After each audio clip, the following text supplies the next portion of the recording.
Marjorie, where the heck are you? I send the text quietly, but add a whole bunch of question marks to make it clear that I'm seriously wondering here. It's a half hour past our agreed meeting time, and Kurt is nowhere to be seen. I've been sitting here in the library all by myself.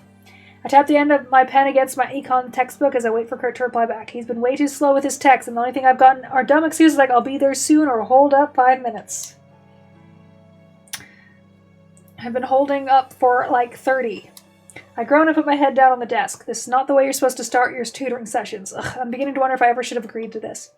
I look up, propping my chin on the desk to watch if Kurt ever shows up. Finally, I see him scrambling into sight, slightly winded after a few more minutes. I sit up straight as he approaches, and he grins as he throws his backpack on the table. I flinch at the impact rocks the table on its legs. Yo, I'm here. He sits and leans back in his chair casually. No, you are not going to get away with acting like you're on time. What the heck happened? You're really late. Kurt hesitates for a moment. He pauses to think, then laughs and starts to rub the side of his head.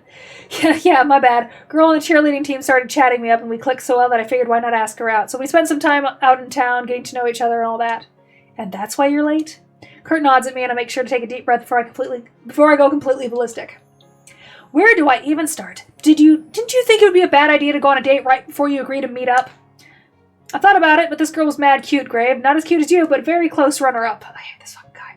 Stop! I don't care! Come on, Marjorie. You obviously didn't forget, so don't even have the excuse. You ignoramus Rex. And wait to even tell me that's what you were doing. All you got were dumb, vague reasons. Hey, that hurts. Kurt sorely feigns nursing a wound on his chest. Oh wait, I know why you're really upset. You're just jealous that it wasn't you I was taking out on a date. Kurt winks at me, and I'm about ready to pull him close and vomit on his face.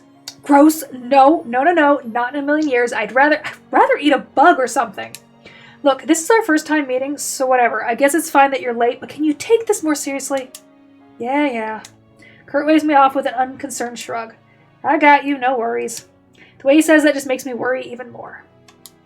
I mean it, Marjorie. That means showing up on time from now on, okay? Whatever, Mom. Don't call me that. Fine, whatever, Dad. I choke back a laugh, forgetting myself. If anyone else had said that, I'd be laughing so hard, but oh god, Kurt, I can't believe I found one of his stupid jokes funny. Noticing this, Kurt's eyes light up, and he cocks a brow as if waiting for my admission to his superior sense of humor. Oh fine, that was actually funny. Score. Kurt folds his hands behind his head and leans back smugly on the back legs of his chair, rocking back and forth. I'm so tempted to reach out with my foot and push him over. Anyway, can we finally get started? You got it, Coach. First Mom, now Coach. Kurt shrugs as I shoot him a puzzled glance. You're basically like my football coach, but for econ, right? Same. I can only shrug back and accept his analogy, blah, blah, blah, blah, blah. I'm going to get a headache if I try to figure out what the heck going on inside Kurt's brain. We get started with the tutoring session. I'm pretty optimistic about it. I show Kurt a few problems within the book, start explaining them, and we rinse and repeat as we work our way through the first chapter. Yeah, it's stuff from the past test, but it doesn't hurt to review. If Kurt doesn't get this, everything else in the book is going to kill him. I want to make sure he's solid with this. However, along the way, my expectations about how much progress we're going to make gets lower and lower. I honestly do believe Kurt can do this. This material isn't that hard, but... Okay, so you just study where the supply and demand curves intersect, and I look up to see if Kurt's falling. I see him sitting back, trying to balance a pencil on his upper lip.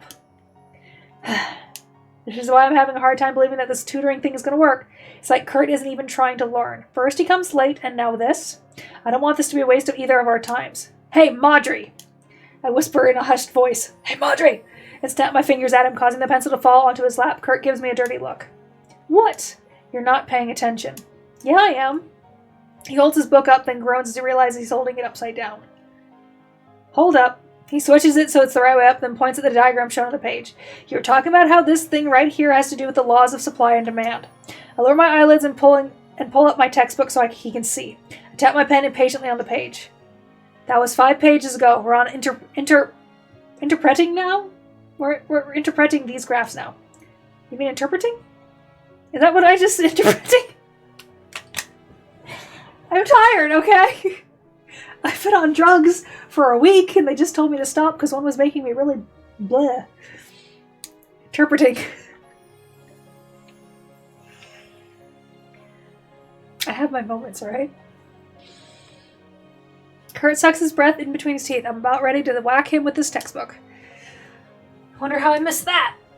Am I being stupid? Ow. I guess it's partially my fault for not checking more regularly, but was it really so wrong to assume he'd be listening to me? Cross my arms and furrow my brow, attempting to appear all business. I'm going to go if you keep this up. Hey, what? You can't just leave. It's not like I'm doing it to be mean, but you're not listening to me. What's the point of staying here when all you're doing is wasting my time? I lower my voice since I'm on the verge of shouting right now. Even if Kurt's driving me crazy, it'd be really embarrassing if I got the two of us kicked out of the library for being too loud. Kurt wearily combs a hand through his hair, pulling it back. He exhales slowly as he does this. Look, I'm sorry, okay? It's really hard for me to understand the stuff. I can't keep up. Whenever I don't get something, I zone out. I get it. You could have told me that was the problem. It's not like I can't handle it. I figured I could catch up when you start going on to new stuff. Ain't nothing. Does he seriously think I'm going to buy that? Save the macho act for the cheerleaders, Marjorie. If you don't get something, it's only going to make understanding the rest that much harder. Fess up, where did I lose you? I get what supply and demand are, but I don't get how they apply. Then you started talking about equilibrium price and you completely lose me. Okay, then let's start with applying this stuff in a way that you get. I say this, but the problem is that I'm not sure how I'm supposed to explain this in a way that Kurt will understand. I thought I was already doing it in a very simple way. How am I going to make it even simpler? Wait, maybe I don't have to. As long as it's something Kurt really gets, then maybe I'll help him make some connections. Perfect, I think I know what to do. Help me out here. Isn't there something where you pretend to be a football coach and you like draft actual football players online to make your super dream team? You talking about fantasy football? There we go. I knew it had some dumb name like that. Do you play that? I know how to, but I thought we were talking about economics here. Why the sudden switch of topics? It'll help me. It'll help, trust me. Alright, so let's say the two of us are coaches. Obviously, we're going to want to draft the best team possible, right? Duh, of course. No point in playing if you're not aiming to go all the way. Goes for everything if you catch my drift. You stop that. Hey, all I'm saying is if there's grass on the field, might as well play some. Anyway, I hastily stopped Kurt before he could utter another stupidly perverse thing. Let's stick with making our offense for now. This means we're going to want a quarterback, like you, and wide receivers, right? Yeah, there are usually 2 or 3 of them. They're the only guys who can catch a pass when... Yeah, whatever, details. So we'll need a quarterback, 2 wide receivers, and... Crap, I know there's another special position on offense. My dad said he's the guy who the quarterback hands the ball off to sometimes. What is it? Oh, alright, I remember.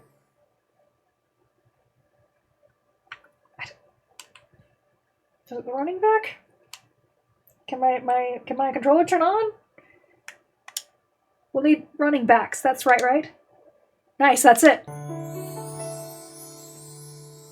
Because I have some knowledge of football. Because of my family. I can tell Kurt didn't expect me to know that, the jerk. He's so obviously impressed. There are usually 2 running backs on field, and there are 2 kinds. Tall, big guys called fullbacks, and faster guys called halfbacks. The ones used usually depend on the play. How do you know about that, Grave? My dad's a football guy. He watched it sometimes when I went to visit him, and I must have picked up a little bit of it. But look at you. See, it's obvious you can learn stuff if you care enough to try. Kurt scoffs at me, but he doesn't look pleased with the compliment. But he does look pleased. All right, back to what we were saying. We'll need a quarterback, 2 running backs, and let's say 3 wide receivers for our offense. Now there's only a limited amount of players for each position, right? In the 30s for quarterbacks, 40s for running backs, and 70s for wide receivers, something around that. That's our supply. It's how much of whatever we want is available to us. So the supply of quarterbacks is only around 30, see? Now our demand is how much we want of whatever it is. It's kind of tricky to determine demand, but if there's a really good quarterback up for grabs, for example, he'd probably have a huge demand. Do you follow that so far? Can I start going on to other stuff now? Holy crap. Kurt looks stunned. I think I'm getting this. I could cry. Finally. Maybe all is not lost off for young Kurt. Now that Kurt is finally getting a grasp on the material, it's not that hard to go over the rest of the chapter. All I have to do is bring it back to football, and suddenly he's getting it. I don't want to say one-track mind, but wow, if I knew it would be that simple, I would have used a football analogy from the start. And we're done with this chapter. I took the page in my textbook to see the whole summary and the start of the chapter questions. That took a little longer than I thought it would, but we did it. So do you have any questions, like anything we need to go over again?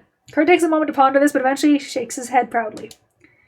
No, I think I get everything. He gave us questions to do in the back of the book, right? Should I do those? Some of them. Hold on, let me see. I try to remember which questions I found the most useful and were most relevant to the test we took. Kurt scribbles down the question numbers as I list them off, appearing like a student for once. Got it, I'll try to do those on my own. He turns to look at the library window. Damn, I got late fast. I have to go get something to eat. Kurt looked at me, and I can already guess what's coming out of his mouth. Either a proposal, a dirty joke, or 2-for-1 special. How about it, Grave? Want me to treat you to dinner? Huh, maybe if you show me all this tutoring is working and you manage to get a B on the next test. You serious? Yeah, why not? I scoff and laugh. It's obvious I'm being sarcastic here. Kurt's bearable, but I doubt I could handle sitting all through dinner with him making those horrible one-liners. Also, I have higher standards than good grades. All right, I'm going to hold you to that. Kurt starts to pack away his things as if the faster he leaves, the less time I have to take back what I said. Hey, I wasn't being serious. Too late. If I get a B on the next test, you'll have to go to dinner with me. Marjorie! I break the library's sacred rule and accidentally yell. All eyes move to me after my outburst, and I sit in embarrassment, covering my mouth. Kurt snickers silently at me before making a quiet getaway, complete with the 2-fingered salute over his brow. That's mine. He mouths something. Oh, God. He's me. No, he mouths something at me before he leaves. See you next time, Grave. Man, he got me. Again, how do I let this keep happening to me? I sigh as I begin to move my stuff back into the bag. Well, I guess it's not all that bad. If this is what motivates him to do his best on the test, then so be it. I'll just have to take one for our football team. When all my stuff is properly put away, you don't want to take one. Just don't take it. Don't take his one. I sling my bag over my shoulder and head out. I tap the roller app on the phone and get to work on the next post. After everything that happened, I seriously need a vent. Tutored some guy from class today. I talk it out under my breath as I think about how to continue. I think it went better than expected. If law doesn't work out, pretty sure I could make it big in football coaching business. All right. With that, I think my voice is killing me because of this damn drip, and I need to figure out my food since all I've ate today is a muffin. All right. Let's get some crack into the neck. Oops. And my back. Oh, that's nice.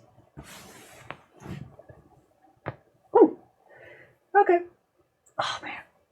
I am just stiff. All right. See you later.